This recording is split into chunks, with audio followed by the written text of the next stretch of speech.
Ibu Marniatia saja yang belum Prof bahas di sini ya, sudah Prof review juga yang belum bahas di sini. Oke, Prof, ini minta maaf ya Prof ya, saya tetap ada di Zoom ini, tapi nanti akan dipandu oleh Pak Zulfadli, SPI, selanjutnya sampai di akhir sesi, Prof. Minta maaf, Prof, ini ada pertemuan sedikit dengan pimpinan. Jadi, tapi saya tetap bergabung di sini mengikutinya, tapi yang memandunya adalah Pak Zulfadli. Oke. Baik. Izin, Prof ya. Bu Usi, Ya. minta tolong jadikan Prof Ketut sebagai co-host karena hostnya sudah kembali ke akun Ibu. Oh ya. Ya. Ataupun dikembalikan ke Zul aja bisa juga Bu lagi. Jadikan Zul sebagai hostnya. Terima kasih Bu Usi. Ya, baik.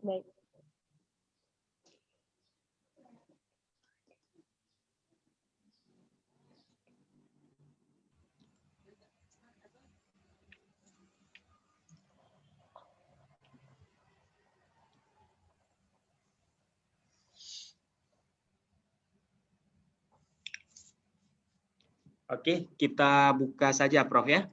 Boleh, silakan. Oke, bismillahirrahmanirrahim. Assalamualaikum warahmatullahi wabarakatuh.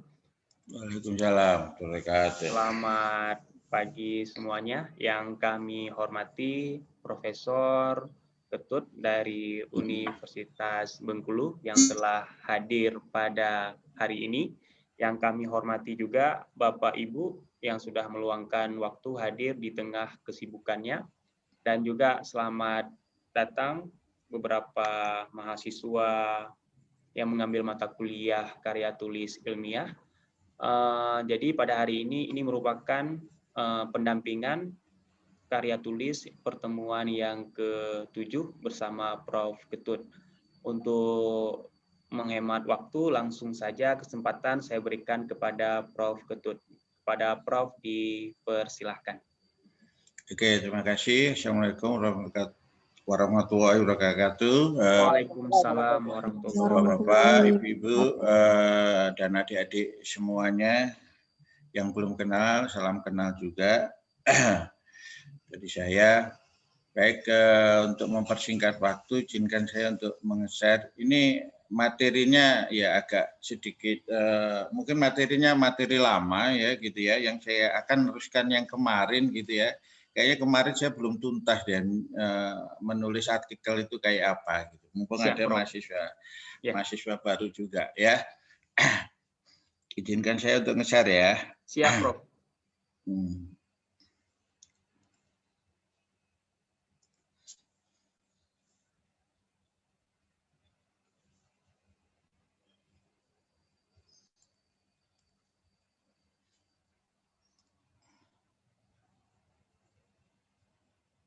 Ya, saya agak sedikit lupa kemarin dari sampai mana ya.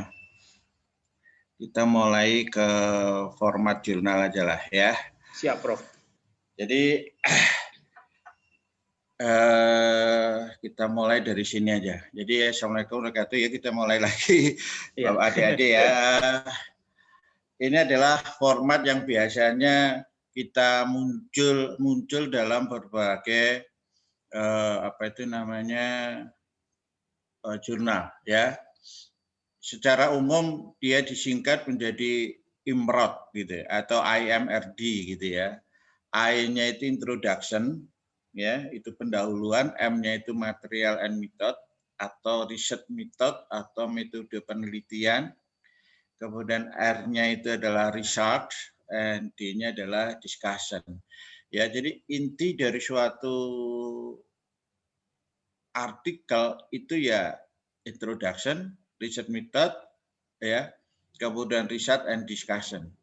Ya, namun bukan berarti nanti abstrak tidak penting karena abstrak itu biasanya judul dan abstrak itu biasanya yang dituju pertama kali oleh pembaca. Ya, pembaca tidak akan membaca introduction, tidak akan membaca research method, tidak akan membaca research and discussion, tidak akan membaca discussion. Tetapi yang dibaca pertama itu adalah judul dan abstrak. Ya, jadi kalau adik-adik atau bapak ibu kalau ingin membuat artikel dengan banyak citasi gitu, banyak referensinya, nggak usah dibaca semua, waktunya itu habis nanti, ya. Jadi ada baiknya hanya membaca judul dengan abstraknya aja sudah cukup. Karena di abstrak itu pasti ada teorinya apa, landasan teorinya apa. Ya, abstrak yang baik itu 1-2 paragraf, itu ada isinya landasan teorinya. Kemudian yang kedua itu tujuannya, yang ketiga itu adalah metodologinya, metode penelitiannya, kemudian yang keempat adalah hasilnya, kemudian yang kelima biasanya ada saran, tetapi saran tidak selalu ada, ya. Tetapi yang paling penting dalam abstrak itu adalah apa tujuannya, apa metodenya, dan apa hasilnya. Hasil tidak perlu bahasan. Jadi kalau variabelnya itu, misalkan kalau kita bicara variabelnya, variabel luas lahan berpengaruh terhadap jumlah produksi, itu aja. Kenapa dia berpengaruh tidak perlu kita bahas di abstrak. Gitu ya, seperti itu ya. Jadi kebiasaan saya kalau mau mencari artikel ya saya baca abstraknya. Mau saya mau menambahkan referensi ya baca abstraknya aja. Ini relevan nggak dengan apa yang? Kalau saya ingin melihat bagaimana pengaruh luas lahan, dia kesimpulannya apa? Dia berpengaruh positif atau negatif, nyata atau tidak nyata. Itu yang saya tulis nanti di artikel saya. Secara sederhana itu, ya. Kemudian bukan berarti pula kesimpulan itu tidak penting, penting juga gitu. Ya, gitu.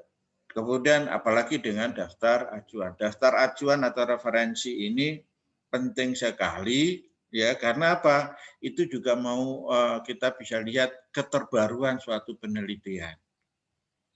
Ya, keterbaruan suatu penelitian itu salah satu cara yang paling gampang adalah melihat referensinya. Apakah banyak referensi baru tidak di situ? Ya. Jadi itu ya, kalau saya sebagai reviewer di proposal penelitian ini, penelitian ini baru tidak. Biasanya saya langsung lihat di referensinya. Ya, itu salah satu indikatornya ya. Begitu ya. Kemudian yang perlu kita juga lampirkan kalau itu memang penting itu adalah lampiran ya, dan juga ucapan terima kasih atau acknowledgement ya. Nah, di situ. Jadi secara umum ini artikel isinya ya. Nah, terkait dengan daftar penulis ya. Ini biasanya penting ini ya. Ya.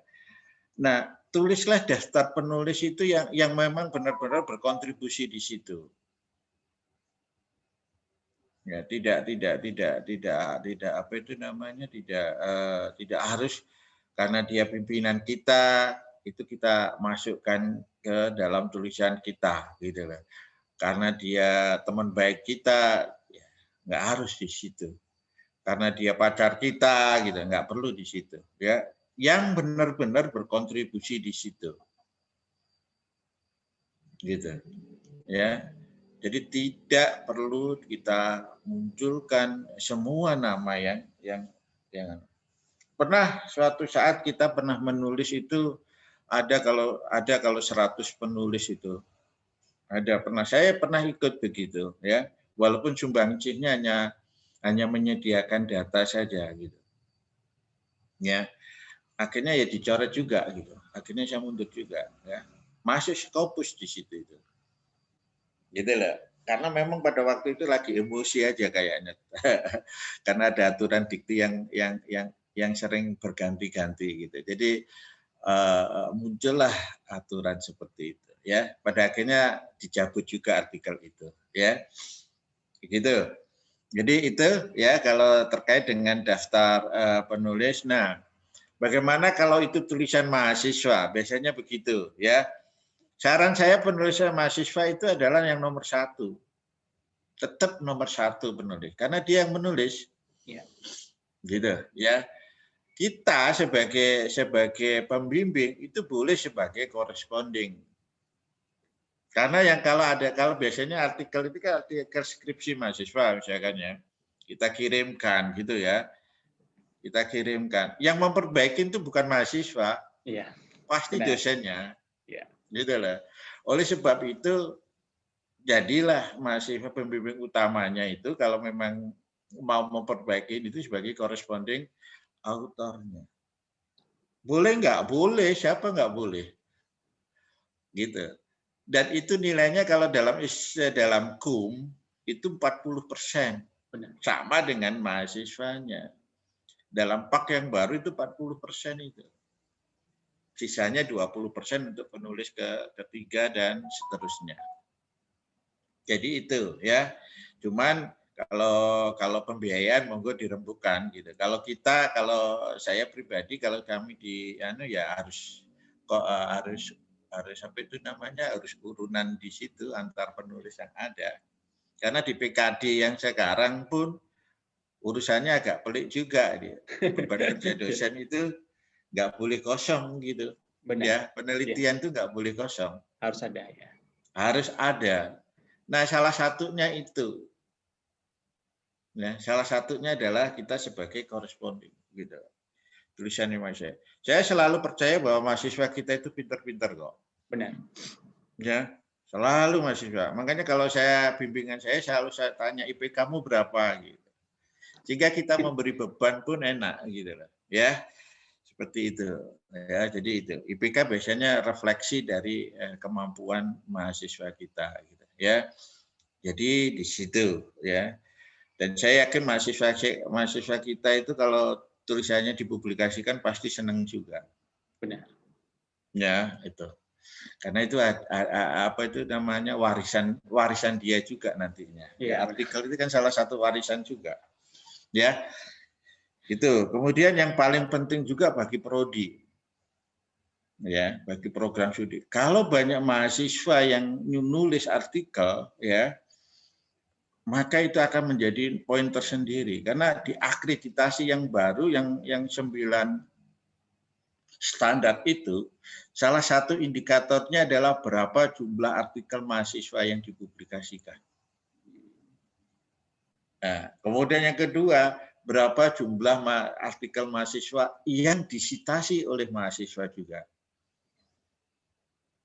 Nah, bagaimana mahasiswa mencitasi tulisan kalau nggak ada tulisannya mahasiswa yang dipublikasikan?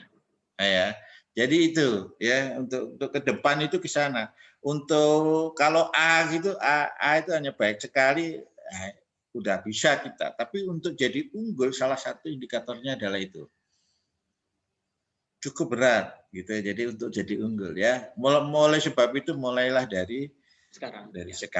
Gitu ya, mulai sekarang. Mumpung lagi masa pandemik begitu banyak tulisan nggak apa-apa gitu ya.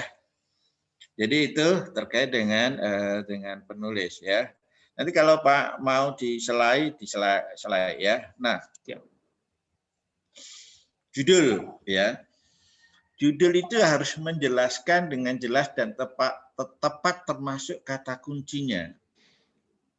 Gitu. Jadi di judul itu harus ada kata kuncinya. Nah, biasanya kalau saya dalam membimbing mahasiswa dalam penulisan skripsi atau apapun gitu ya, judul itu saya suruh belakangan. Gitu. Tapi saya suruh dulu apa sih tujuanmu? Apa sih masalahmu dulu, ya? Apa sih masalahnya? Ya, substansi penelitiannya itu apa? Gitu. Ya. Yang kedua adalah apa tujuannya? Nah, baru yang ketiga baru tulislah judulnya. Gitu. Karena apa? Dari sekian banyak kalau ujian skripsi dan sebagainya, dalam nulis artikel pun yang boleh dirubah itu hanya judul. Tidak ada yang namanya substansi penelitian itu dirubah. Iya. Gitu. Ya, oleh sebab itu judul biasanya saya minta untuk ditulis di belakangan. Kalau mahasiswa diskusi dengan saya atau apa, kalau praktikum metode penelitian sosial MPS kalau di kami ya metode penelitian lah, begitu saya di manualnya saya bilang tulis dulu apa masalahnya, dari masalah itu ketemu tujuan, dari tujuan itulah baru ketemu judul. Gitu. Jangan cari judul dulu. Makanya kalau mahasiswa konsultasi ke saya, Pak, saya mau konsultasi judul, lah keluarlah kamu dulu. Cari judul di perpustakaan banyak. Iya. Gitu loh. Ya. Kalau kamu mahasiswa pergi ke perpustakaan, itu judul itu aja, 1 juta aja ada gitu loh. Ya, lihat aja skripsi buka aja itu judulnya ada gitu loh. Tetapi substansi penelitian itu adalah sesuatu yang baru, sesuatu yang kita lihat, yang sesuatu yang kita amati gitu. Baru judul menyesuaikan apa yang kita ingin teliti itu. Gitu ya. Jadi itu kuncinya ada di situ ya. Kuncinya ada di situ. Kalau kita mahir dalam mengungkapkan permasalahan, kemudian di tujuan, pasti judulnya tidak akan bermasalah. Ya, jangan gunakan singkatan. Ya, sebaiknya tidak menggunakan singkatan, ya, atau jargon. Gitu. Ya, penting juga gitu ya, jargon-jargon. Ya, kalau itu istilah asing yang tidak ada dalam konteks bahasa Inggris, boleh gitu ya. Tetapi ada baiknya dicetak miring. Gitu. Kemarin saya waktu punyanya artikelnya siapa itu ya, aklamasi apa ya? Aklamasi dansa atau apa gitu ya. Cetak miring judulnya. Kalau memang itu mau digunakan sebagai judul ya. Hati-hati karena dalam judul itu juga akan menjadi kata kunci juga gitu. Dan kata kunci itu akan menjadi apa itu namanya menjadi kata yang digunakan untuk mencari artikel. Nah, kalau kata kuncinya ini tidak tepat, ya ada kemungkinan artikel kita juga nggak disitasi. Gitu. Ya, oleh sebab itu carilah kata-kata kunci yang memang memancing penulis untuk membaca artikel kita yang tepat, gitu. Ya, sehingga tulisan kita banyak disitasi. Walaupun tulisan saya juga belum banyak disitasi juga, gitu ya. Baru H-indexnya baru 8 atau berapa gitu ya. Gitu ya. Ini terkait dengan judul artikel ya. Nah, ini abstrak ya. Ini abstrak ini harus ringkas padat tentang ide-ide yang penting saja. Ya. Paling tidak ada 3 ini ya, atau 4 kalau bisa kan ya. Masalah, tujuan penelitian, prosedur penelitian, dan ringkasan hasil penelitian. Panjangnya jumlah katanya nggak banyak, hanya 100 sampai 200 kata. Ya. Itu. Tidak boleh lebih dari itu. Dan dalam 1 paragraf. Jangan sekali-sekali membuat abstrak itu lebih dari 1 paragraf. Dia hanya 1 paragraf.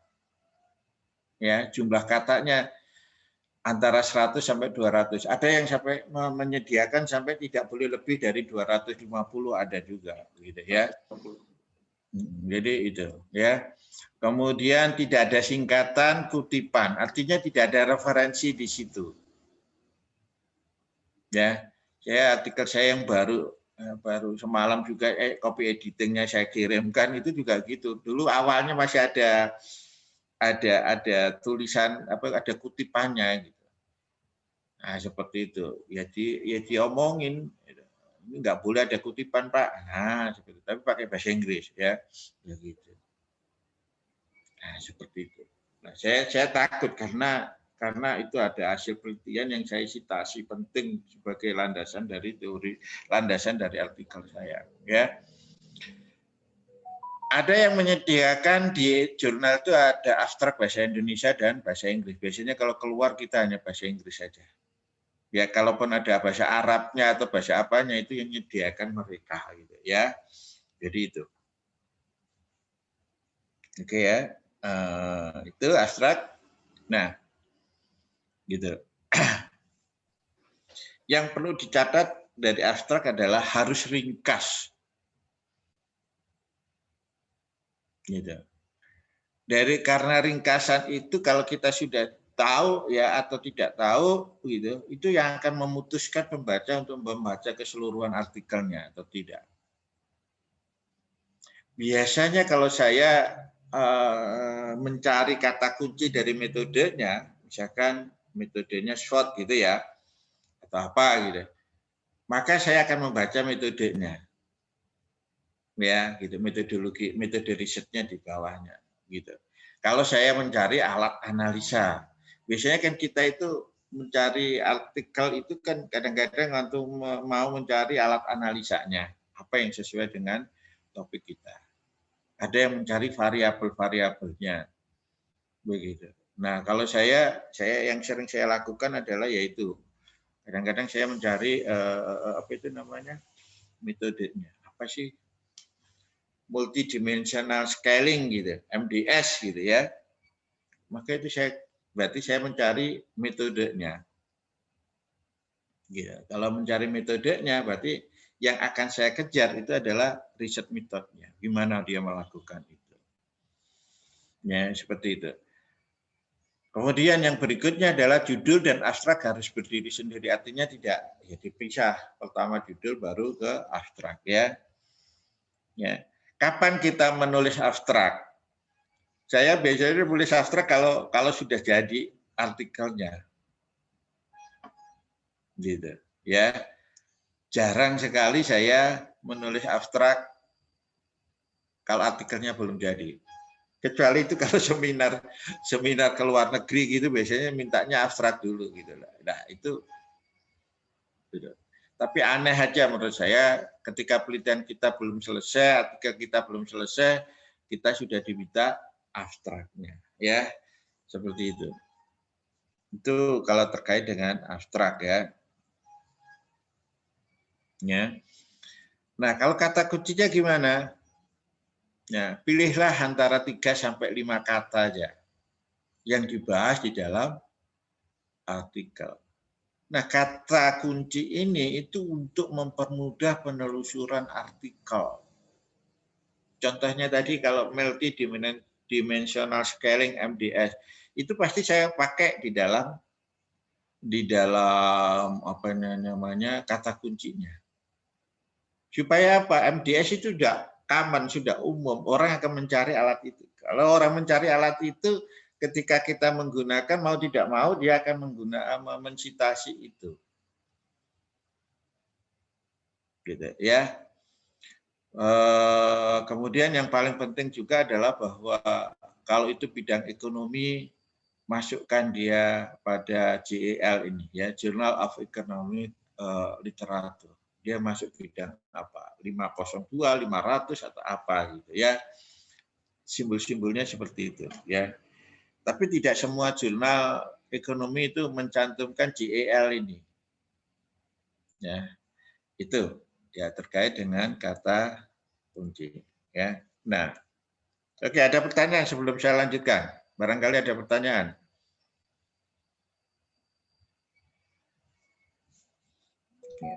Ya. Kalau nggak ada kita lanjutkan ya. Nah, ini. Ya, ini yang jarang yang jarang muncul itu adalah novelty. Ya. Jarang sekali kita lihat artikel itu ada keterbaruan. Gitu, ya. Itu yang jadi titik lemah dari suatu artikel. Dari mana kita tahu novelty-nya?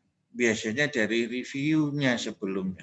Jadi di introduction itu boleh kita ada sedikit review terkait dengan topik yang sedang kita lakukan. Ya, jadi itu. Ya, di introduction itu harus terungkap apa keterbaruan dari tulisan Bapak Ibu, juga tulisan adik-adik, ya. Sehingga itu akan menarik seseorang untuk membacanya lebih lanjut, ya. Jadi itu di introduction, kemudian ya. Nah, ini di research method ini, ya. Kalau di Prof, research method, ada bertanya sedikit boleh ya, Prof? boleh. Di novelty itu, Prof. Jadi kita kan sering kadang-kadang menggunakan metode yang sama, tapi sampelnya yang berbeda, Prof. Nah, misalnya ekstraksi kolagen dari teripang seperti itu. Jadi ada teripang, jenis teripang itu kan banyak, Prof. Teripang pasir, keling, gitu-gitu. Terus nanti kita ngambil metode yang sudah pernah dilakukan, misalnya dengan menggunakan asam lemah, tapi teripang yang kita gunakan adalah berbeda dengan teripang yang sudah pernah diekstraksi, dan teripang yang kita ambil juga lokasinya berbeda. Nah, seperti itu, Prof. Apakah itu dianggap satu novelty, Prof? Ya, kalau saya begini, novelty yang paling tingkatannya pernah mungkin saya bicarakan, ya. Novelty yang paling rendah itu adalah perbedaan tempat. Gitu. Novelty yang paling aneh adalah karena sebenarnya penelitian yang baik itu adalah penelitian yang dapat ditiru, replicability, ya. Gitu. Kalau Bapak Ibu baca di research method, itu salah satu ciri penelitian yang baik itu adalah dia dapat direplika. Replicability. Nah, replicability itu sebenarnya kalau kita bisa aja replicability-nya itu kita pindahkan tempatnya. Makanya saya nggak heran juga kalau harus ada uji multilokasi dan sebagainya, ya. Seperti itu, ya. Nah, terkait dengan pertanyaan Bu Uci tadi, ya. Bu Uci tadi. Nah, ada baiknya bahwa saya selalu kalau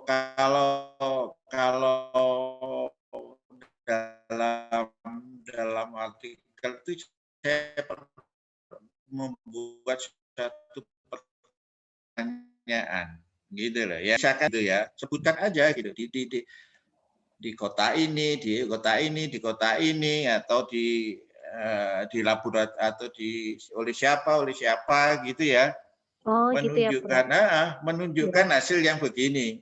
Nah, apakah kasus ini juga terjadi misalkan di mana ya? Di UTU itu di mana ya? Di Melabah, ya. Apakah kasus ini juga terjadi di Melabah? Tanda tanya terakhir. Oh iya. Itu sudah novelty, gitu loh. Oh, baik, Prof. Jadi itu. Jadi menurut saya selalu menanyakan itu. Banyak penelitian menunjukkan bahwa ini mengandung ini di apa itu namanya, ya, di lokasi X, Y, Z gitu. Nah, pertanyaannya apakah kandungan ini kondisi misalkan ya kandungannya ini sama atau jauh lebih atau berbeda dengan itu kan mempertanyakan itu kan sudah suatu novelty juga. Baik, Caranya Prof. begitu. Banyak, Prof. Ya. Kadang-kadang kita sering kan kalau orang ekstrak tuh banyaknya metodenya hampir sama, ekstraksi gitu, Prof, ya. Tapi kan jenisnya itu aja yang berbeda-beda. Nah, itu. Jadi jangan lupa untuk mereview hasil penelitian sebelumnya. Kadang-kadang itu yang sering kita lupa, gitu. Ya, jenisnya sama, teripangnya sama, gitu, ya. Tapi kan beda lokasi biasanya beda juga. Iya, Prof. Nah, jadi itu yang perlu dipertanyakan di situ. Jadi ada keunggulan. Oh, ternyata di teripang belum pernah diteliti di Melabah, gitu. Nah, seperti itu. Menurut saya sih begitu, Bu. Baik, Prof. Terima kasih. Dan biasanya itu bisa saja diterima, itu biasanya gitu-gitu itu. Jadi kita berani mempertanyakan karena itu belum pernah ada yang gitu. Oh iya, Prof. Baik, Prof. Makasih banyak, Prof. Ya, monggo. Kalau ada pertanyaan, monggo silakan yang lain. Baik, Prof.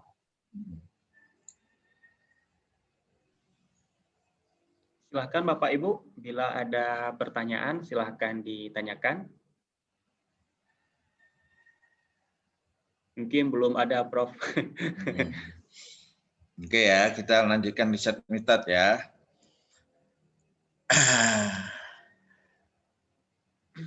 Nah, ini di riset method itu perlu kita jelaskan juga secara detail ya, terkait dengan metode kita, gitu ya. Karena apa, tadi saya sudah jelaskan bahwa penelitian yang baik itu salah satunya adalah bisa direplikasi. Ya, kalau itu bisa direplikasi, itu artinya apa? Kita melakukan penelitian dengan benar. Gitu. Kalau hasilnya berbeda, itu persoalan yang lain. Gitu. Kadang-kadang kita, ini khususnya mahasiswa, ini kalau hasil penelitian sebelumnya itu luas lahan selalu berpengaruh nyata dan positif terhadap produksi misalkan. Itu kan banyak. Kita takut bahwa apa itu namanya, kalau hasilnya itu berbeda, misalkan seperti itu. Nah, yang penting bagi kita adalah bukan sebenarnya, yang paling penting bagi kita adalah menjelaskan kenapa dia berbeda. Begitu. Ya, kenapa dia berbeda. Itu aja gitu ya. Jadi menjelaskan metode itu dengan detail itu adalah penting di riset metode. Termasuk di sini adalah kapan penelitian itu dilakukan. Ya. Banyak penelitian sosial itu akan berubah dengan berubahnya waktu. Kondisi sekarang itu berbeda kondisi sebulan yang lalu. Berbeda dengan kondisi setahun yang lalu. Pasti akan berbeda dengan kondisi yang 5 tahun yang lalu. Ya, seperti itu. Jadi waktu itu penting kita jelaskan di situ. Ya.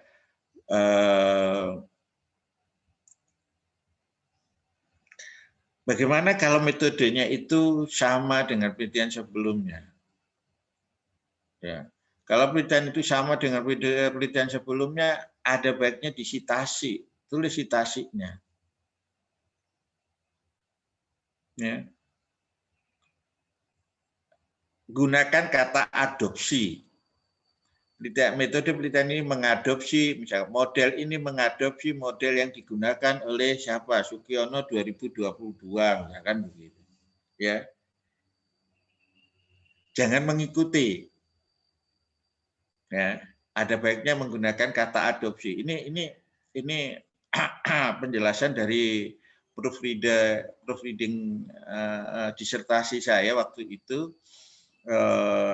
dari Australia sana. Itu kamu jangan bilang follow gitu ya. Follow, mengikuti jangan, ya. Follow siapa gitu ya. Biasanya gitu bahasa Inggrisnya.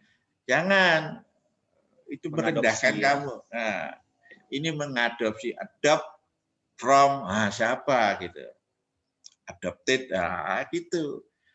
Jadi harus kaya bahasa Indonesia, ya kaya juga bahasa Inggrisnya. Kalau Anda nulis bahasa Indonesia ya harus kaya bahasa Indonesianya, ya.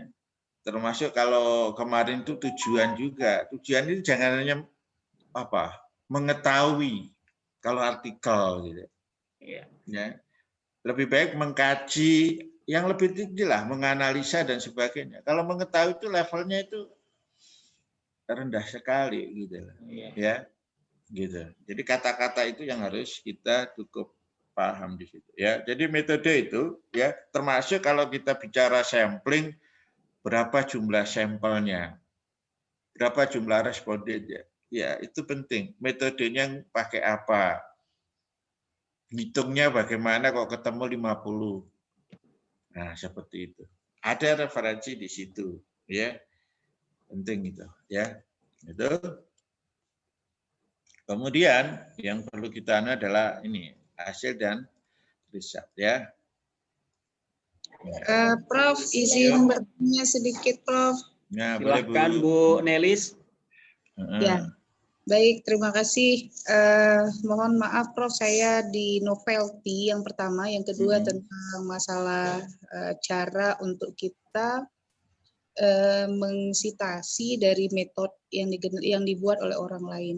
Oke, pertama di novelty dulu, Prof. Nah, tadi sekilas saya melihat dari slide yang Prof tampilkan, di situ adalah keutamaan penelitian yang sudah kita lakukan atau kebaharuan yang telah kita lakukan. Itu mekanismenya seperti apa, Prof? Apakah kita menunjukkan sesuatu yang baru di introduction, bahwasanya penelitian gagasan ini adalah satu hal yang baru gitu? Karena kadang-kadang kita ada rasa ketidakpercayaan diri ketika hal itu mungkin sudah banyak orang lakukan, ataupun mungkin kita tidak searching dari jurnal-jurnal yang ada yang lebih perfect lagi, bahkan seperti itu gitu. Itu satu di novelty. Jadi bagaimana cara kita membuat bahasa yang kita sampaikan bahwa ini satu hal yang terbaru gitu dalam subjektifnya, dalam objektifnya yang ingin kita sampaikan. Kemudian yang kedua di metode tadi, Prof. Di metode misalkan kita mengambil metodenya itu dari Laswell gitu, ataupun dari penulis-penulis yang original gitu. Misalnya saya sering di sosial politik ini dimensinya itu kualitatif ya, seperti itu. Kemudian ada sesuatu yang kita hasilkan dari gagasan penelitian kita. Kita ingin katakan misalkan gagasan ini berdasarkan dari penelitian yang sebelumnya gitu. Misalnya metode dari penelitian sebelumnya, misalkan penelitiannya dari luar juga gitu. Kita sudah terapkan di penelitian kita gitu, tapi bukan sumber buku gitu, sumber dari hasil penelitian orang lain dengan metode yang sama, dengan cara yang sama, tapi objeknya yang berbeda gitu. Apakah seperti itu, Prof, yang dimaksud ketika kita citasi metodologi di penelitian kita tuh nanti, maksud saya di artikel kita itu gitu. Demikian, Prof, mohon diluruskan jika saya keliru dalam memahami, Prof. Ya, terima kasih. Jadi, terima kasih Bu Nari. Jadi begini, langsung saya jawab Pak Mas Fadil ya. Ya, lanjutkan, Prof. Jadi begini, tadi salah satu cara adalah tadi dengan mengumpulkan pertanyaan begitu. Ya kan? Yang terakhir tadi ya, Kak, yang tanyaan Bu Usi tadi ya. Bu Usi ya, benar ya? Ya, Usi tadi. Jadi itu. Jadi penelitian teripang di mana-mana hasilnya sebegini, bla bla bla. Nah, pertanyaan yang perlu dijawab adalah apakah hasil itu akan sama dengan kondisi di lokasi atau lokasi B. Lokasi penelitian. Nah, itu satu, ya kan? Yang kedua, kalau itu belum banyak penelitian, kita tidak tahu banyak penelitian, misalkan, boleh saja misalkan begini, sulit ditemukan, tidak banyak penelitian, kalimatnya dimulai dari itu. Tidak banyak penelitian yang terkait dengan menggunakan metode apa gitu. Boleh gitu. Jadi dimulai jadi kita sudah membantu, sudah dari hasil, misalkan dari hasil studi pustaka yang dilakukan, tidak banyak ditemukan penelitian yang terkait dengan jadi itu hanya pinter-pinter kita menggunakan bahasa Indonesia yang kita milikin, Bu. Oke. Gitu. Jadi kalau memang nggak banyak ya sebutkan memang nggak banyak. Misalkan khususnya di apa itu namanya, misalkan karena itu spesifik lokasi, misalkan kalau ilmu sosial itu kan lebih banyak kasuistis kan ya, lebih banyak pada kasus-kasus tertentu. Sebutkan khususnya di mana. Oke. Oh ya. Jadi itu udah menunjukkan kita itu sudah novelty gitu. Oh gitu, Prof. Tidak semesti objektifnya, tapi lokasi itu salah satu. Iya, walaupun itu adalah salah satu apa itu namanya, salah satu tingkat novelty yang terendah gitu, maksud saya begitu. Gitu. Tetapi itu kan yang penting kita berani mengungkapkan itu. Kalau ada misalkan kalau ada, ungkapkan kelemahannya gitu. Oke. Nah, misalkan kalau ada satu penelitian yang terkait dengan topiknya adalah penelitian misalkan Sugiono 2019 gitu ya, misalkan Sugiono 2019 gitu ya. Namun dalam penelitiannya Sugiono ini tidak menemukan apa gitu. Ada dimensi yang dilupakan gitu. Misalkan seperti itu. Harus berani mengungkapkan itu. Oh iya. Itu novelty, Prof. Iya.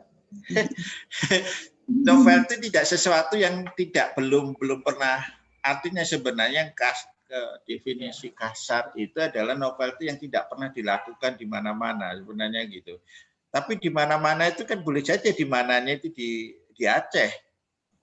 Iya, tapi ada satu hal lagi, Prof. Saya mendengar juga komentar reviewer ya. Di introduction itu tidak menggambarkan gap kajian gitu, Prof. Itu apakah gap yang dimaksud itu kesamaan dengan novelty gitu? Iya, sama. Oh, sama, Prof. Ya. Gap penelitian, jadi ada ya contohnya belum banyak penelitian, ada penelitian baru, penelitian Sugiono 2015 semua. Tapi penelitian Sugiono melupakan satu dimensi penting dalam misalkan apa? Dalam menilai keberlanjutan misalkan. Iya kan? Nah, itu kan gap. Oh gitu. iya. Jadi gap penelitian itu ya novelty itu. Iya. Jadi kita harus bermain dengan kata di situ. Ya, cuman Prof, yang sudah coba kita praktekkan itu yang seperti ini kita tuh ada buatnya di literature review, Prof, atau tinjauan pustaka. Enggak, Bu. Jadi kalau literatur review itu memang nanti akan membahas itu lebih detail lagi. Tetapi kan biasanya jujur aja Bu ya, kalau orang seorang reviewer atau apa Bu ya, review artikel itu dia jarang sekali membaca secara detail di review literatur reviewnya. Iya. Jarang. Dia akan membaca di introduction-nya sebenarnya ini masalahnya apa dia. Oke. Jadi kalau kita pinter membahasakan novelty-nya itu dalam introduction, bagus. Kalau saya membuat proposal Bu ya, proposal penelitian yang saya ajukan ke Dikti, novelty-nya itu selalu saya cetak miring. Kenapa begitu? Supaya menarik pembacanya, membaca reviewernya. Iya, walaupun bahasa Indonesia gitu, Prof. Ya iyalah, iya Bu, iyalah. Iya Bu begitu. Kalau bahasa Inggris ya di dalam bentuk bahasa Inggris. Gitu lah. Boleh kita cetak miring bahwa itulah gap-nya. Itulah novelty-nya gitu. Jelas Bu ya. Nah, baru di literatur review-nya kita bahas semua yang membahas itu. Yang senada dengan Sugiono 2019 itu siapa saja. Oh, berarti Prof, novelty itu secara sepintas kita jelaskan di introduction, lalu detail daripada pembahasan di jurnal kita maksud kita mendalami lagi di tinjauan pustaka gitu, Prof ya? Kalau di tinjauan pustaka biasanya menjelaskan apa yang sudah dilakukan kan? Iya. Iya kan, tidak menjelaskan apa yang akan kita lakukan. Yang akan kita lakukan. Yang akan kita lakukan itu sebenarnya di introduction itu. Iya, oke. Ya, makanya melupakan dimensi ini, misalkan dimensi K, misalkan. Oleh sebab ini penelitian ini mencoba menggabungkan atau memasukkan dimensi ini dalam suatu penilaian keberlanjutan suatu apa gitu. Oke. Nah, itu akan menjadi novelty yang terbaru. Gitu. Ya. Jadi menurut saya sih begitu. Jadi kemudian yang pertanyaan yang kedua, bagaimana kalau saya misalkan ya penelitian saya yang terakhir, artikel saya yang terakhir ini, saya menggunakan bukunya Saati tahun 80. Ya, terkait dengan AHP. Tapi dalam metode penelitian ini mengadopsi model yang dikemukakan oleh Saati tahun 80. Tek titik. Ya, saya lanjutkan. Model ini digunakan juga oleh siapa? Plang untuk apa? Plang seperti itu. Oke. Artinya bahwa saya juga meniru model itu, gitu, mengadopsi model itu, gitu loh. Tapi yang mengadopsi itu bukan hanya saya saja, gitu. Ada banyak. Oke.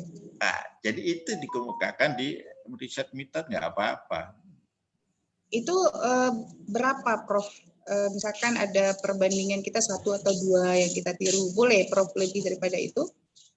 Boleh Bu, makin banyak makin bagus. Oke. Gitu. Kan pustaka itu makin banyak makin bagus. Iya. Artinya kita banyak membaca. Iya. Okay. Kan orang reviewer kan gitu aja, ya review artikel PT namanya daftar pustakanya udah 3 halaman ini. Nah, dari sekian banyak artikelnya. Oke. Jelas, ya. Jelas. Terima kasih. Ya. Nah, Oke, jadi itu di riset metodenya. Ya, baik, Prof. Oke, ada pertanyaan lain? Silakan. Saya untuk sementara sudah dulu, Prof. Nanti saya dengar penjelasan berikutnya. Saya bertanya kembali, insya Allah. Ya, boleh.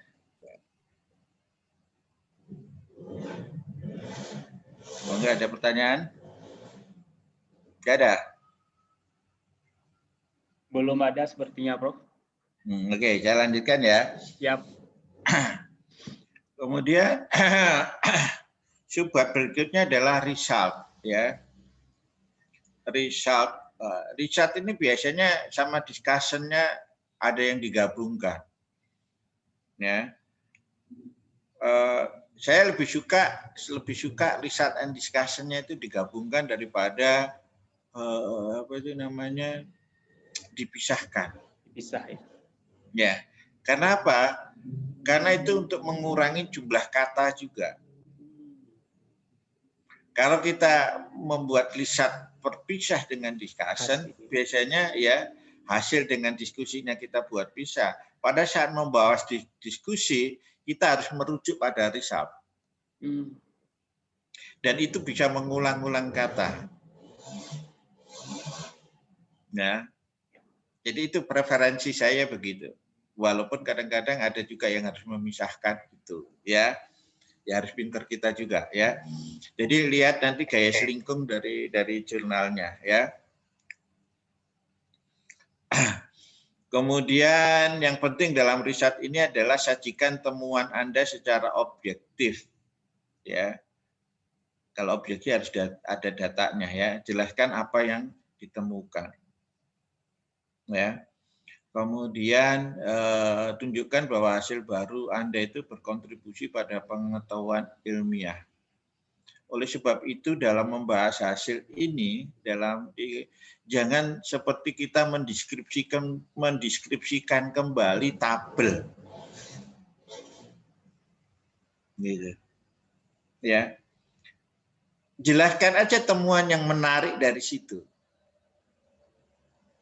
Yang ekstrim, kalau bahasa dosen pembimbing saya dulu itu yang ekstrim gitu. Apa sih yang ekstrim dari tabel kamu itu gitu. Baca itu gitu. Nah, jadi seperti itu. Jadi kalau hasilnya ekstrim, itulah yang dihapuskan di situ. Kalau yang umum-umum ya nggak usah gitu. Maksud saya begitu. Ya. Kalau hasilnya sudah rata-rata dengan hasil temuan orang, apalagi kalau sudah kita bicara membandingkan dengan penelitian sebelumnya gitu ya, hasilnya sudah sama, udah jangan terlalu banyak dibahas di situ. Biasanya kita pingin temuan kita sama terus gitu, ya. Walaupun kadang-kadang kita juga bingung juga kalau hasilnya tidak sama ketika membahas, ya, gitu. Kemudian yang paling penting juga adalah ikuti urutan logis berdasarkan tabel dan gambar. Ya, yang menyajikan temuan untuk menjawab pertanyaan dan hipotesa. Jadi kalau tujuannya satu, itu ya nanti risetnya ya harus dimulai dengan itu tujuan satu juga gitu loh. Jadi itu urutkan seperti itu. Ya. Dan tabelnya diletakkan pada tempat yang paling dekat dengan rujukannya. Jangan terlalu jauh. Ya, cuman yang jadi masalah kadang-kadang kalau artikelnya itu jurnalnya itu membelah jadi 2 kolom gitu. Nah, itu yang sering tabel dan gambarnya itu jauh dari rujukannya.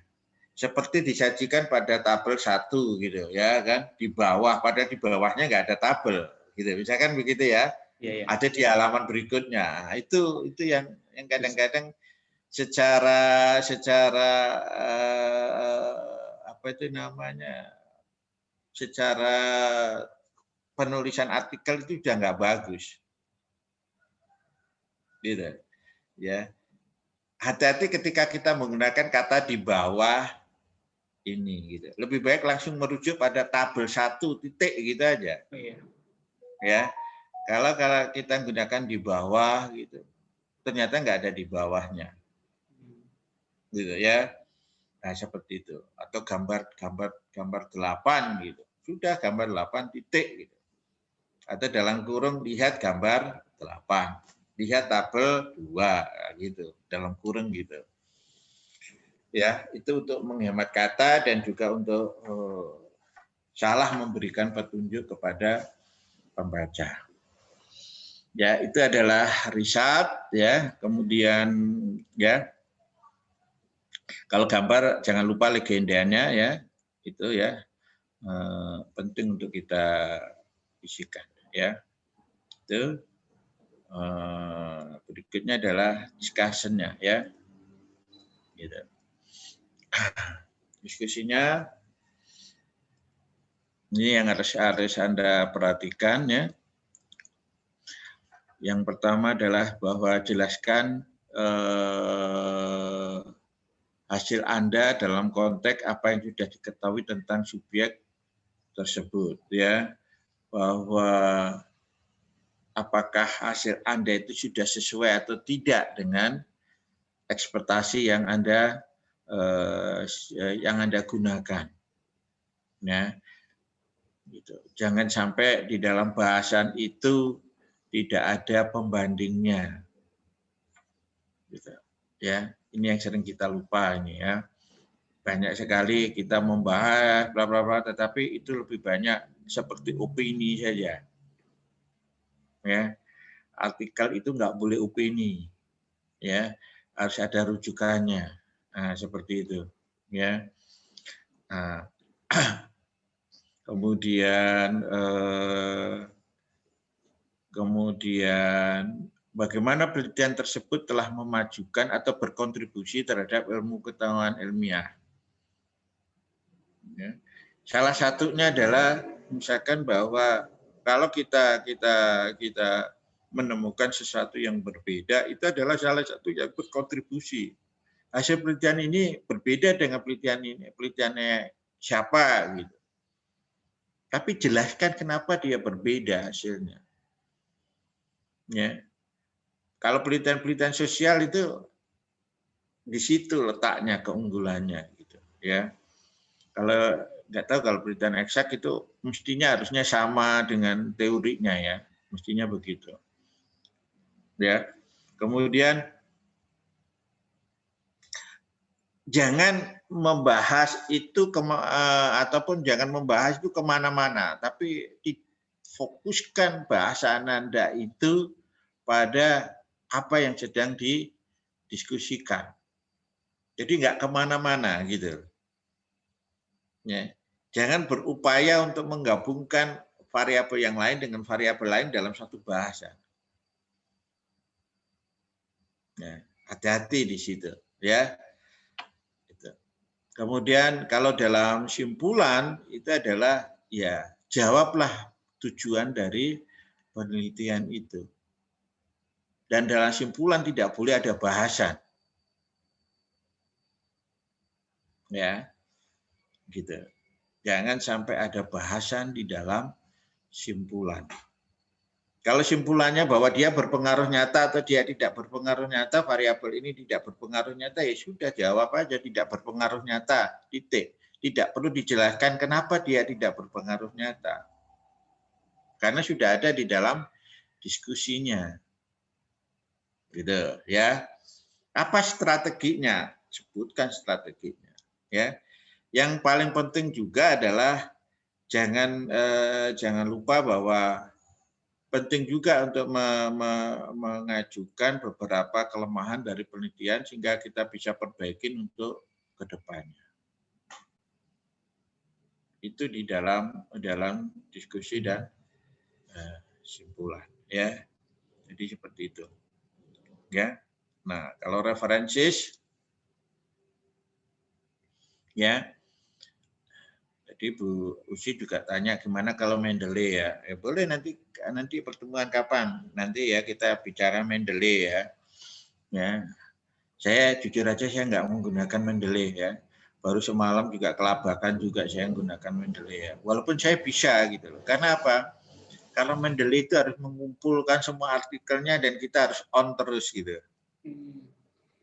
Harus berhubung dengan internet juga gitu. Jadi itu yang jadi agak sedikit juga ya. Ya nggak apa-apa. Sekarang kita kan di mana-mana bisa internetan kan ya.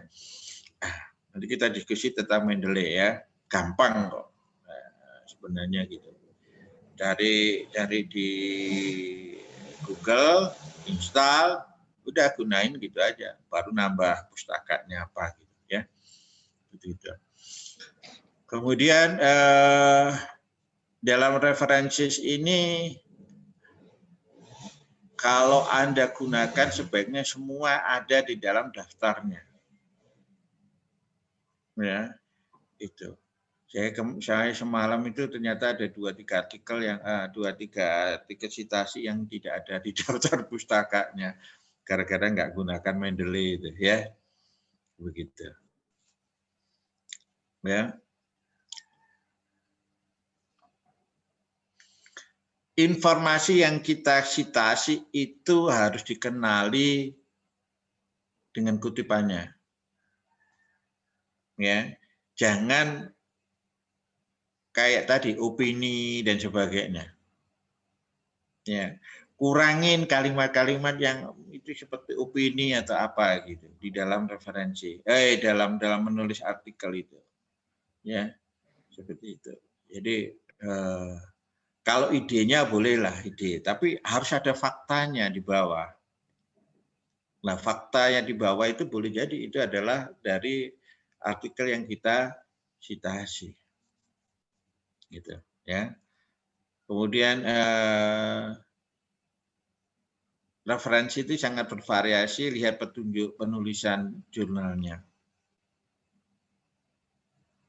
Ada yang Harvard, ada yang MLE, ada yang apa dan sebagainya, ya.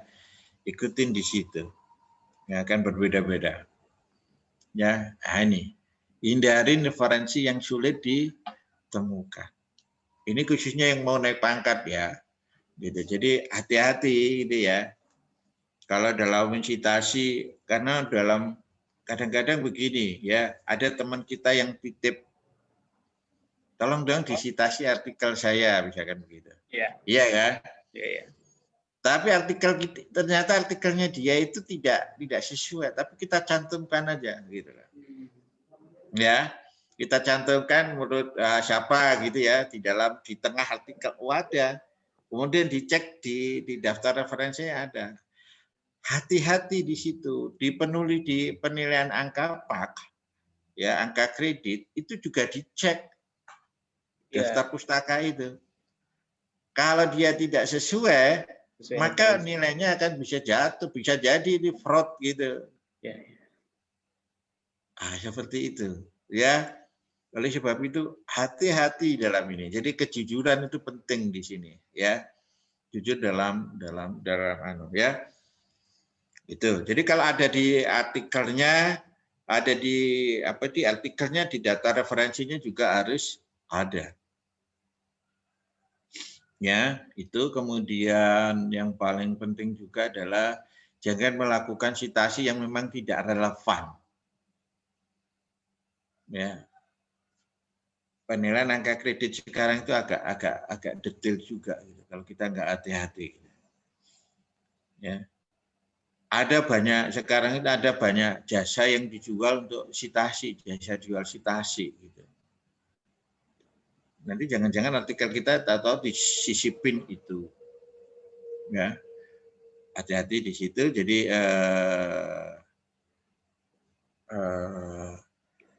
oleh sebab itu kalau kita submit artikel sebaiknya kita submit sendiri aja. Iya. Gitu ya. Kita submit sendiri karena itu akan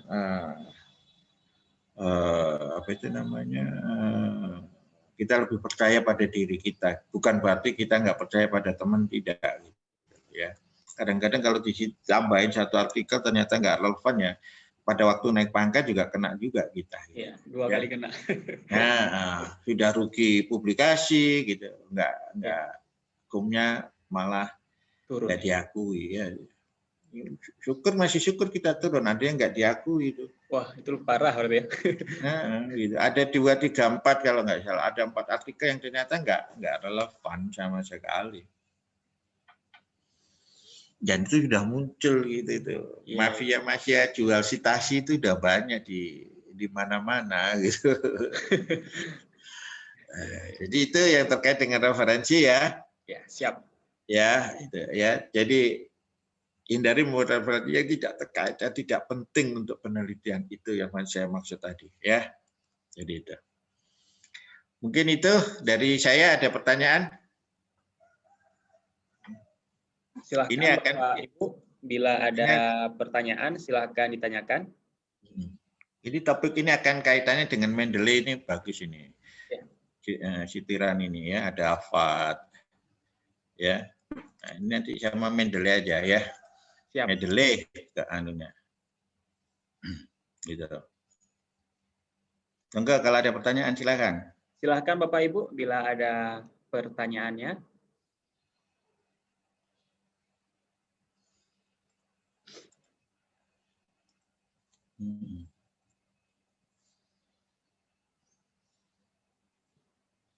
Tidak ada. Sepertinya belum ada, Prof. Oke, kalau gitu bahannya situ aja, Pak Mede. Kemudian kita mereview punyanya siapa kemarin itu yang belum selesai itu. Ada satu yang boleh, Prof. Atas nama siapa, Prof? Atas namanya siapa, bentar ya. CTPS gitu. Ini nggak ada namanya ini. Nggak ada namanya ini. Ada artikel satu. Bentar ya, saya share ya. CTPS ini. Ini belum saya bahas ini. Ini efektivitas metode drill bermedia flashcard dalam peningkatan keterampilan anak tunagrahita. Ya ini belum saya bahas ini. Nggak tahu tapi tulisannya siapa ini. Saya juga tidak tahu ini punya siapa. Sepertinya ini dari Fakultas Kesehatan Masyarakat nih ya. Mungkin gitu. Enggak, kalau nampak dari judulnya sepertinya dari Kesehatan Masyarakat. Bu Usi apa masih ada di sini, Bu Usi? Ya, Bu Arfa enggak? Bu Arfa. Nggak tahu nih judulnya siapa. Ini artikel yang belum kita bahas sama sekali ini.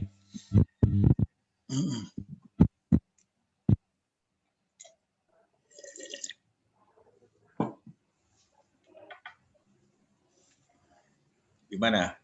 Kita bahas atau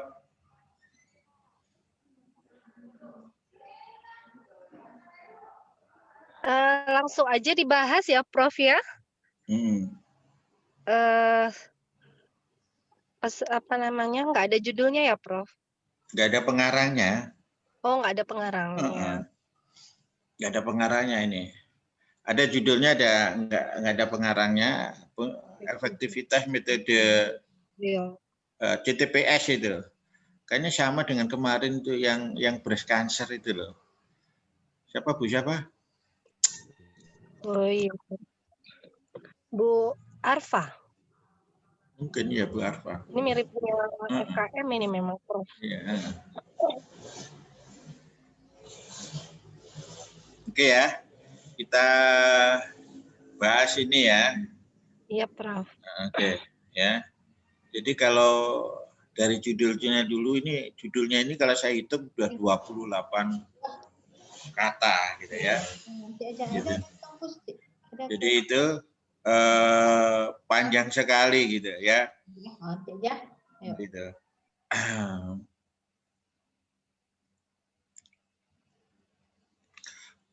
Kalau saya coba buang yang ini dulu.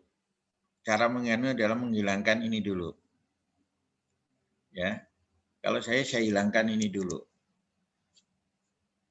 Efektivitas metode drill bermedia flashcard dalam peningkatan keterampilan anak tunagrahita untuk melakukan cuci tangan. Nah, ya kan, keterampilan untuk atau keterampilan dalam.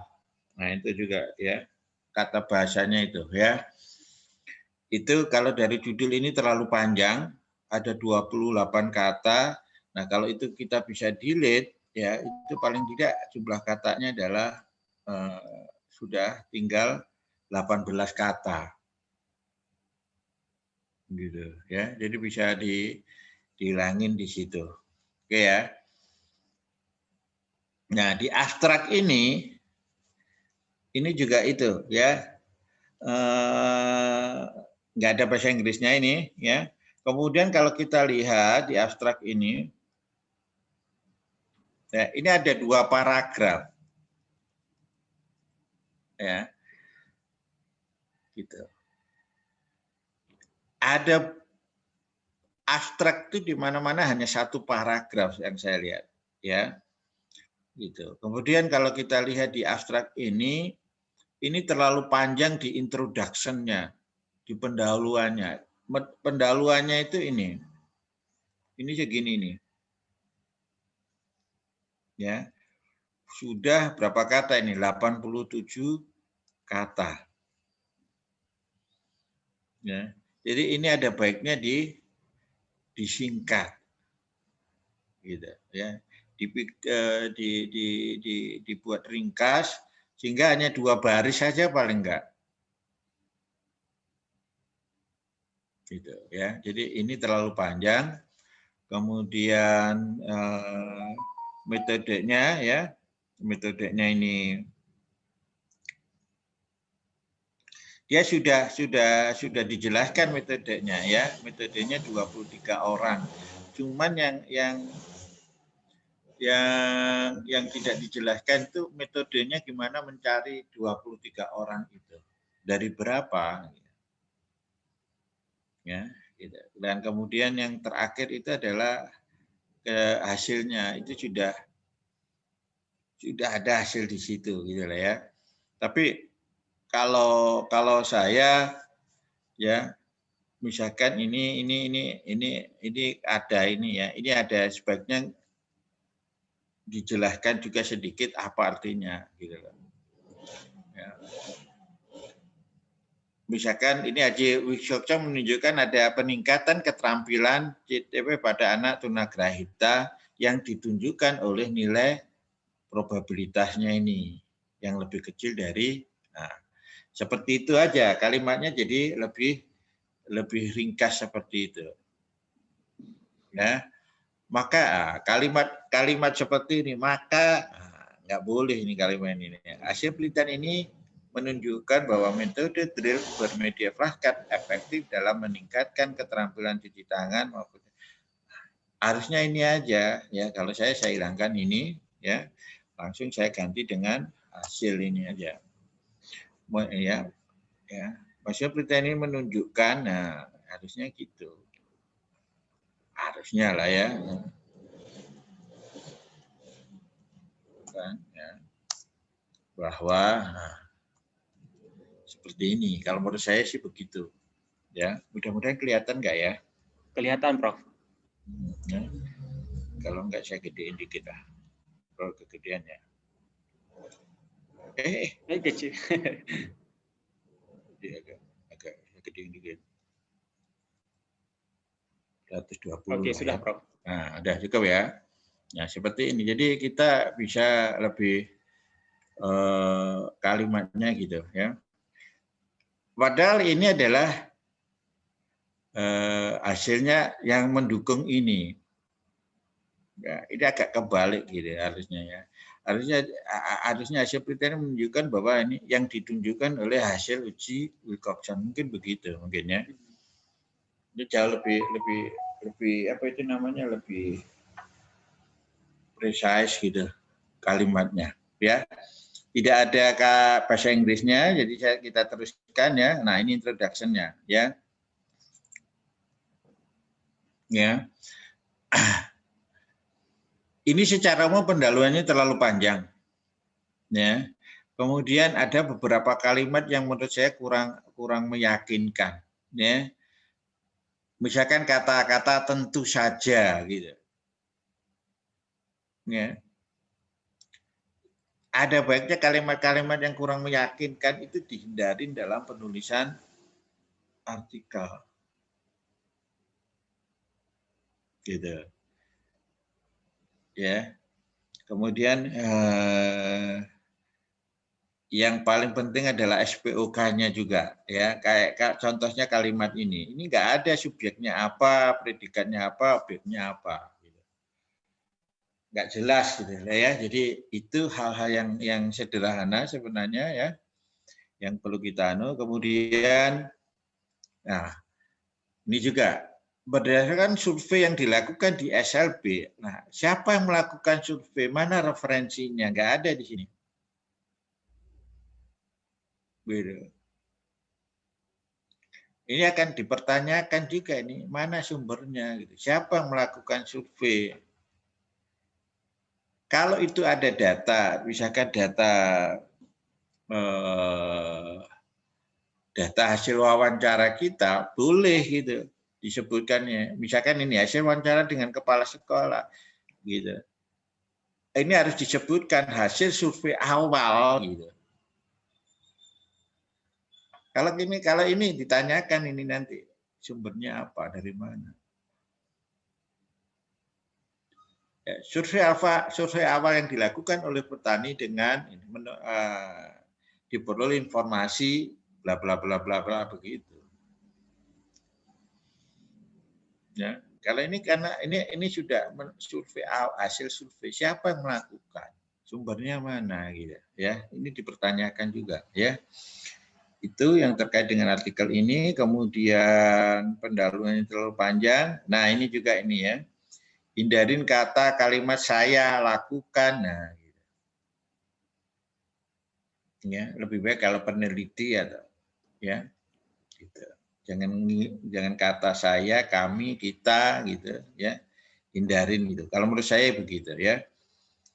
Introduksinya terlalu panjang, kemudian di riset metodenya, analisa datanya nggak ada di sini ya.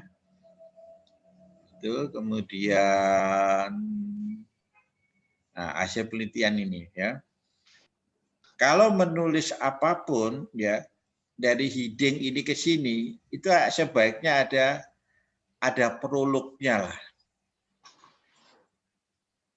Ya, ada prolognya sehingga kita bisa apa itu namanya tidak langsung ke pokok bahasan gitu.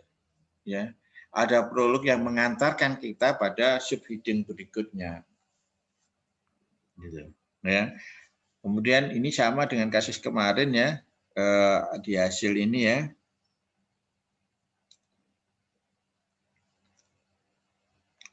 Univariat ini kan sebenarnya kan menjelaskan karakteristik dari anak-anak yang ada di SLB sana kan ya kan. Nah, itu jangan ininya yang di apa itu yang ditulis gitu loh. Jangan alatnya, tetapi itu ditulis subheading-nya adalah apa karakteristik peserta didik di SLB misalkan. Di situ. Ya. Kemudian ada beberapa istilah yang tidak dimengerti, misalkan F. F itu apa? Saya tahu ini frekuensi gitu. Ya kan? frekuensi ya. Nah, tapi kan tidak semua orang tahu F itu apa. Ya, jadi itu dijelaskan juga ya, hal seperti itu. Ya. F ini apa ini? Ya, ini nggak tahu kita. Ya, apa ini F ini? Ya, gitu. Kemudian, nah ini sama juga. Ah, ini juga kayak gitu. Analisa bivariat sama univariat juga tidak ada di metodologi. Jadi itu ya, ini yang harus baiknya. Kalau ini bicara tentang efektivitas, ya sudah, idenya ini adalah ditulis saja. Nah, efektivitas apa ini? Metode drill, kita aja. Metode drill.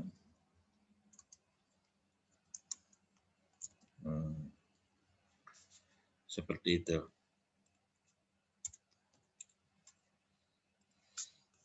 Ya, dengan bermedia flashcard. Itulah.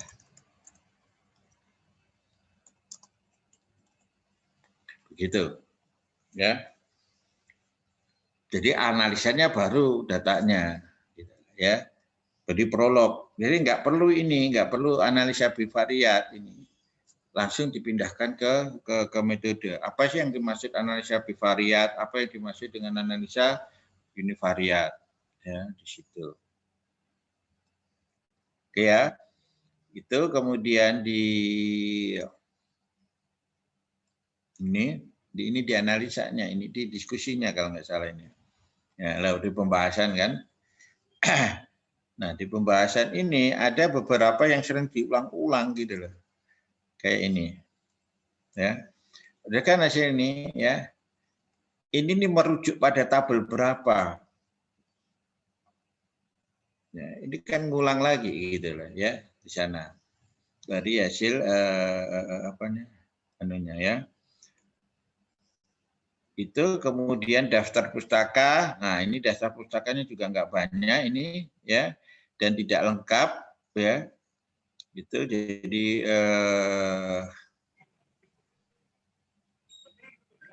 contoh ini ya, ini nggak boleh ditulis di KK ini ya, ini nggak boleh ini. Ini harus tulis lengkap ini. Ya. Sebanyak apapun harus ditulis lengkap. Kemudian ini jurnal apa ini ya? Nah ini kayak gini nih ya. Ini nggak boleh juga. Ini harus lengkap ya. Jadi mungkin itu bahasan dari saya gitu ya. Jadi ini ada baiknya lebih dari 15 ya. Kalau Bapak Ibu tahu ya, salah satu unsur penilaian akreditasi jurnal itu salah satunya berapa jumlah pustaka yang digunakan. Ya. Kalau nggak salah harus di atas 20-an malah gitu ya. Ya seperti itu. Jadi itu yang harus diperbaiki menurut saya. Kemudian pustakanya itu harus ya kalau saya di jurnal yang saya kelola itu 75% harus pustaka primer gitu. Seperti itu. Jadi kalau ada 20 berarti 15 itu harus pustaka primer. Nggak boleh pustaka sekunder. Pustaka sekunder ini kayak ini pustaka sekunder ini. Ya, ini adalah pustaka sekunder. Ini primer ini ya. Nah, tapi nomornya jurnalnya ini jurnal apa ini gitu ya. Ini jurnal apa gitu. Ini harus ditulis lengkap. Pustakanya seperti itu. Jadi itu dari saya terkait dengan jurnalnya siapa yang nggak tahu ini ya. Ya, jadi ini. Punya jadi itu. Prof, sepertinya pemilik naskah draft jurnal ini sudah hadir, Prof. Nah, ini ada punya Bu Arfah. Mungkin ada yang ingin dikonfirmasi, mungkin silahkan Bu Arfah. Assalamualaikum warahmatullahi wabarakatuh. Waalaikumsalam. Maaf Prof, baru bergabung. nggak ngelihat ini grup kalau jadwalnya hari ini. Jadi ini lagi dalam perjalanan juga ke Nagan Raya. Iya, memang kayak tadi kayak banyak kali yang dikoreksi ya, Prof. Ya lumayan lah, Bu.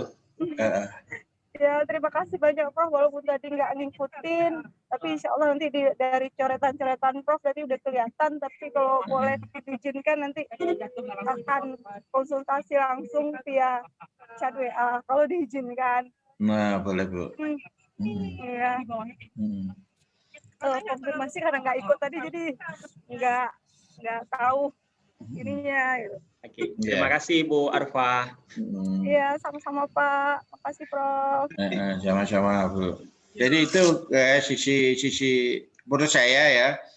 Sayang kita itu kalau sudah menulis artikel gitu ya, nggak kita tulis dengan tuntas gitu, sayang gitu loh. Ya, karena ini pasti sudah butuh waktu ini.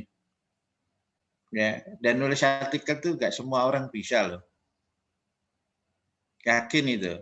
Ya, nggak semua orang bisa nulis artikel kalau nggak biasa gitu ya.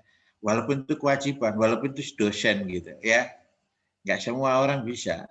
Dia bisa mengkritik ya, tapi suruh nulis belum tentu bisa juga gitu ya. Jadi kita harus banyak belajar juga dari cara menulis itu. Ya, mungkin itu dari saya ya terkait dengan artikel ini. Siap, Prof. Artikel dari Bu Arfa ini sudah bagus sebenarnya, Prof. Cuma ada perbaikan sedikit nih, Prof ya. Ya, pendahuluannya terlalu panjang, gitu. Ya, kalau kita lihat secara ini pun emang artikel skripsinya mahasiswa yang saya bimbing, Prof. Iya bagus juga, gitu loh, ya. Nanti cuman harus diperbaiki lagi ya. Kalau kita mahasiswa kurang bagus, kurang ya harap maklum lah. Itulah fungsinya kita sebagai pembimbing juga. Berarti pembimbingnya nih Prof yang kurang bagus jadi. Enggak juga gitu ya. Jadi harus juga kita harus bimbing juga mahasiswa gitu ya. Ya, Prof. Siap. Gitu. Oke, terima kasih Bu Arfa. Untuk selanjutnya bagaimana Prof? Apakah draftnya sudah habis atau? Sudah habis ini draftnya. Sudah habis. Mungkin untuk hari ini kita cukupkan saja Prof. Atau bagaimana, ada masukan dari Bu Usi atau tanggapan? Silakan. Bu Usi. Baik Prof, ada satu lagi Prof yang punya Bu Orniati, mana ya Prof? Soalnya ada waktu sesi pertama kemarin Prof sudah mengirim draft artikel atas nama Bu Marniati. Judulnya apa Bu? Marniati ya, Bu Marniati ya. Nah saya juga belum ngecek judulnya. Iya Bu Marniati. Apa kirim kali ya Prof ya? Tapi nggak apa-apa Prof, itu boleh, memang belum ada sama Prof, nanti saya kirim ulang. Ada satu lagi paper yang sudah masuk atas nama Bu Nelis, bahas tidak apa-apa kata Bu Nelis, tapi minta mohon direview jurnalnya, nanti saya kirimkan ke Prof juga. Terus mungkin mau diskusi sekitar 10 menit lagi. Teman-teman, bapak-bapak dan ibu-ibu, kita ingin diskusi dengan Prof Ketut mengenai penulisan karya ilmiah, baik itu jurnal, buku, apa saja yang bisa kita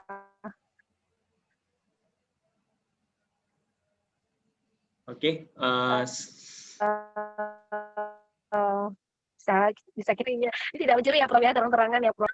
Bapak-bapak dan ibu-ibu, silakan bertanya.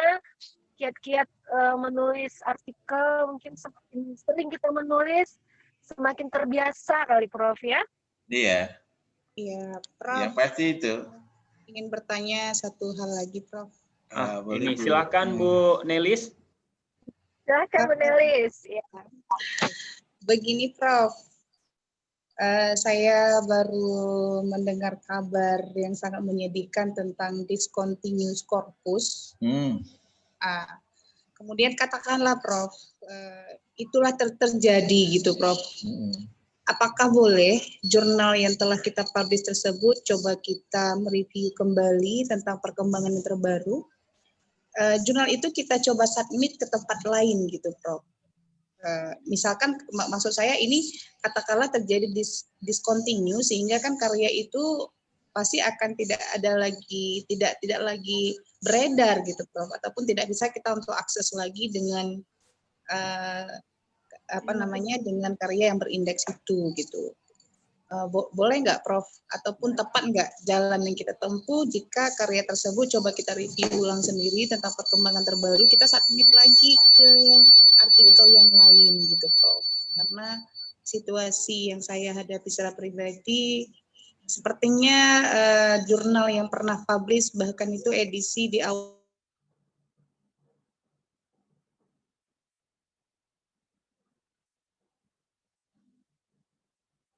Ya, halo Bu Nelis. Yang kita hadapi ini. Terima kasih Prof. Ya, yang jeleknya aja dulu Bu ya. Yang saya Bu ya. Jadi ya. Kalau yang jelek-jeleknya aja dulu Bu ya. Nanti yang gimana sih caranya? Yang namanya discontinuous itu kan hanya pengindeksnya saja Bu. Iya Prof. Ya. Jadi kalau yang discontinue itu kan pengindeksnya saja. Iya, benar. Iya kan? Tetapi sebenarnya artikel itu kan sudah terpublish. Oke. Iya benar kan? Iya kan? Artinya kalau kita mau publikasi lagi sebenarnya nggak boleh. Etikanya begitu. Oke. Ya. Itu Bu. Itu yang jeleknya begitu Bu. Jadi saya pernah ngalamin itu Bu, ya.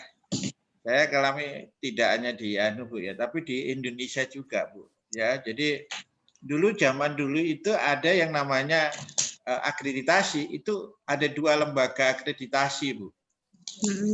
Satu LIPI, yang satu Dikti. Oke. Ya kan? Kalau yang namanya terakreditasi itu kumnya habisnya 25 Bu, ya kan, terakreditasi. Nah, artikel saya itu terpublikasi oleh jurnal yang terakreditasi oleh LIPI. Nah, ya kan, apa akibat karena dia tidak terakreditasi oleh Dikti? Apa akibatnya? Maka dianggap artikel saya tidak terakreditasi. Apakah nggak ada nilainya? Ada nilainya, kumnya hanya 10. Dianggap tidak terakreditasi. Nah, terkait dengan artikel Ibu tadi, itu kan tidak terindeks pada Scopus. Discontinue. Tetapi jurnalnya masih ada enggak? Iya, masih ada. Ada kan? Nah, artinya itu dianggap sebagai publikasi internasional yang tidak terindeks, bukan berreputasi gitu. Seperti itu Bu. Jadi tetap ada nilai kumnya. Cuman tidak 40 seperti yang kita harapkan. Oke. Gitu, Bu. Mungkin nilainya ya sekitar berapa ya? 20-an ya, kalau nggak salah, kalau nggak 25-an gitu. Kan lumayan juga, Bu. Oh, berarti dia hanya hilang di Scopusnya. Hilangnya kan ya hilang di hilang di terindeksnya Scopusnya itu gitu loh. Oh iya. Jadi dia hanya mengklasifikasikan itu gitu loh. Oke. Klasifikasinya tidak lagi berreputasi. Berarti skornya turun berarti Prof ya? Iya, kumnya itu yang apa? Kumnya ya kalau kita bicara seperti itu. Cuman yang kalau itu jadi prasyarat ya itu lagi. Kena lagi Prof. Kalau itu jadi prasyarat berarti harus cari artikel lagi gitu maksud saya. Makanya saya selalu bilang Bu, kalau mau naik pangkat atau apa itu jangan bergantung pada satu artikel. Pun dalam memenuhi BKD gitu ya, kita jangan bergantung pada satu artikel, nanti BKD kita tahu-tahu ditolak gitu jurnalnya kan apa tuh remun kita, remun bukan ya? Apa itu namanya serdos kita kan nggak dapat. Serdos ya. Iya kan? Nah itu Bu. Oh iya. Jadi itu ya jangan bergantung pada satu artikel gitu. Nulis saja makanya. Kalau nanti diterima ini sudah, nah kita pakai untuk yang berikutnya. Itu. Jadi naik pangkatnya bisa lebih cepat lagi Bu. Gitu Bu. Ya, kan waktunya sama. Waktunya Ibu kan sama, 24 jam juga kan? 3 menit waktu aja gitu. Ya. Iya. Itu Bu dari saya. Iya, terima kasih Prof.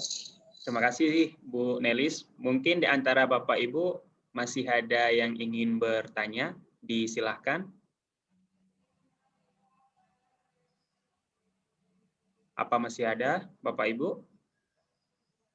Karena mengingat waktu kita masih ada sekitar 5 menit lagi ini. Sebagai informasi bahwasannya ini kita untuk kegiatan KTI pertemuan yang ke-7. Jadi masih ada 2 kali lagi pertemuan. Untuk pertemuan yang terakhir kita merencanakan itu pada hari Jumat ya. Pada hari Jumat tanggal 20 itu jam 10. Nah, untuk jadwal sekali lagi nanti akan coba kita diskusikan antara Prof, antara Bu Usi dan peserta yang lainnya, itu kemungkinan kita laksanakan kalau bukan hari Rabu, hari Kamis. Jadi nanti kapan ada waktu luang dari Prof Ketut. Seperti itu Prof ya? Kamis saja. Kamis saja Prof ya. Kira-kira jam berapa Prof ada waktu luang Prof untuk hari Kamis? Kamis itu ya sekitar jam berapa Prof? Sore ya, pun boleh sih ya? Ya boleh lah, sore-sore juga boleh lah. Apa jam 3, jam 4 atau jam berapa Prof kira-kira? Ya jam 3 juga boleh. Boleh, oke. Jadi sebagai informasi kita berarti akan melaksanakan pertemuan selanjutnya itu di hari Kamis ya. Hari Kamis itu tanggal 19 jam 3. Nanti kita informasikan lagi di grup untuk kepastiannya. Kemudian untuk hari Jumat tanggal 20 juga kita akan melaksanakan pertemuan yang terakhir dengan Prof Ketut. Jadi bagi Bapak Ibu yang masih ada draft jurnal, disilahkan kirim kembali. Jadi minimal draft kita itu sudah direview oleh Prof Ketut. Mungkin itu saja sebagai informasi. Apa masih ada pertanyaan dari Bapak Ibu? Kalau ada, dipersilahkan.